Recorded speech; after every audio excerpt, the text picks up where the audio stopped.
یہ پہلی دفعہ نہیں ہوا. جب شہید ارشد شریف صاحب پر پاکستان کی زمین تنگ کی گئی اور اس کو جو ہے یہاں پر انصاف نہیں مل رہا تھا اور ان کو حفاظت نہیں مل رہی تھی، تو وہ پاکستان چھوڑ کر اپنی جان بچا کر باہر چلے گئے. لیکن ان کو باہر بھی نہیں چھوڑا گیا. حق اور سچ بولنے پر ان کو ملک سے باہر بھی شہید کر دیا گیا. اسی طرح حق اور سچ بولنے پر پرسوں ہمارے ایک اور صحافی بھائی ڈاکٹر محیط پیرزادہ صاحب پر بھی اٹیک کیا گیا.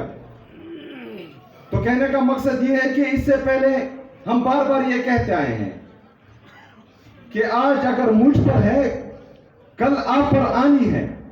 اگر آج میرا گھر جل رہا ہے تو اس کی تپش آپ محسوس کریں گے. لیکن اگر میرا گھر جل رہا ہے یا مجھ پر ہے اور آپ کھڑے ہو گئے، میرے لیے آپ نے آواز اٹھائی اور اس ظلم جبر فسطائیت کے خلاف آپ کھڑے ہوئے، تو آپ کا گھر بھی بچے گا، آپ کا ہمسایہ بھی بچے گا. تو اسی طرح اگر پاکستان تحریک انصاف پر آج ہے اور 3 سالوں سے مسلسل ہم پر جبر فسطائیت ہو رہی ہے اور حق اور سچ کا ساتھ دینے والے صحافیوں پر جو ہے کوحرام برپا کیا گیا ہے اور آپ چپ ہیں، تو آج ہماری باری کل آپ کی باری. اور یہ سلسلہ چلتا رہے گا، یہ رکے گا نہیں. شاید ہم ریزسٹ کر رہے ہیں اور انشاءاللہ تعالی اس کا مقابلہ خون کے آخری قطرے تک اور آخری سانس چلنے تک ہم کریں گے. لیکن اس سے پہلے ہم نے دیکھا ہے کہ کوئی ریزسٹ نہیں کر پائے گا. آپ اتنا پھر ٹک نہیں پائے گے جتنا پاکستان تحریک انصاف ٹک پائی ہے.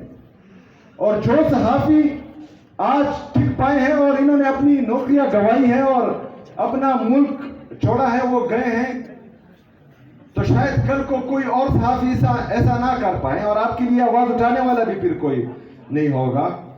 تو ہم چاہتے ہیں جو عمران خان صاحب کی حقیقی آزادی کی تحریک ہے، جس میں صرف اور صرف جمہوریت کو مضبوط کرنا، آئین اور قانون کی بالادستی لانا، آزاد عدلیہ کی بحالی، کیونکہ چٹ کے ذریعے اگر فیصلے ہو رہے ہیں تو پھر ہم اور کیا اکیلے کر سکتے ہیں.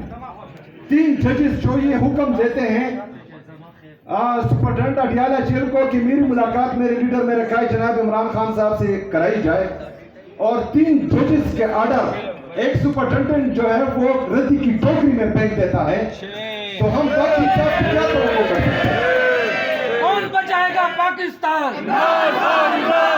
کون بچائے گا پاکستان؟ کون بچائے گا پاکستان؟ عمران خان صاحب، اس کو اللہ تعالیٰ نے سب کچھ دیا ہوا ہے، اسے کسی چیز کی ضرورت ہی نہیں ہے. اگر وہ اس کے باوجود بھی جیل میں ہے تو وہ ہماری جنگ لڑ رہا ہے.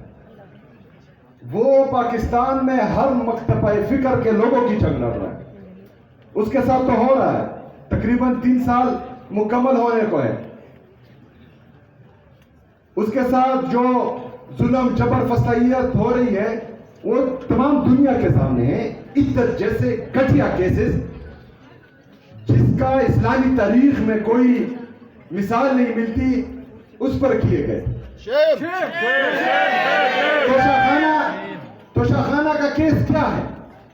مطلب گاڑیاں لینے والے آج حکمران بیٹھے ہیں اور قانونی طریقے سے کوئی چیز لینے والا جیل میں بیٹھا ہوا ہے. یہ مذاق بنایا ہوا ہے، اور یہ صرف عمران خان صاحب کے ساتھ مذاق نہیں ہے، یہ وکلاء آپ کے ساتھ، آپ کی عدلیہ کے ساتھ، ہمارے ججز کے ساتھ، ان سب کے ساتھ مذاق ہو رہا ہے. اور آپ پر جو ہے یہ ہنس رہے ہیں بند کمروں میں. آپ لوگوں کو مفلوج کیا ہوا ان لوگوں نے. اگر عمران خان صاحب جیل میں ہے آج تو ہماری جنگ لڑ رہا ہے، ہر مرتبہ فکر کے لوگوں کی جنگ لڑ رہا ہے. تو ایک بندہ اگر ہم سب کی جنگ لڑ رہا ہے تو ہمیں یونائٹ ہونا ہے، ہم نے اس کا ساتھ دینا ہے. ہم نے اس جبر ظلم فسطائیت کا مقابلہ کرنا ہے. ضمیر کی آواز سننی ہے. اگر ضمیر مردہ ہے تو پھر تو ٹھیک ہے، بیٹھو آرام سے. لیکن کسی کا بھی اگر 1% بھی ضمیر زندہ ہے تو وہ اس 26ویں آئینی ترمیم کے خلاف بھی کھڑا ہوگا، 27ویں آئینی ترمیم کے خلاف بھی کھڑا ہوگا.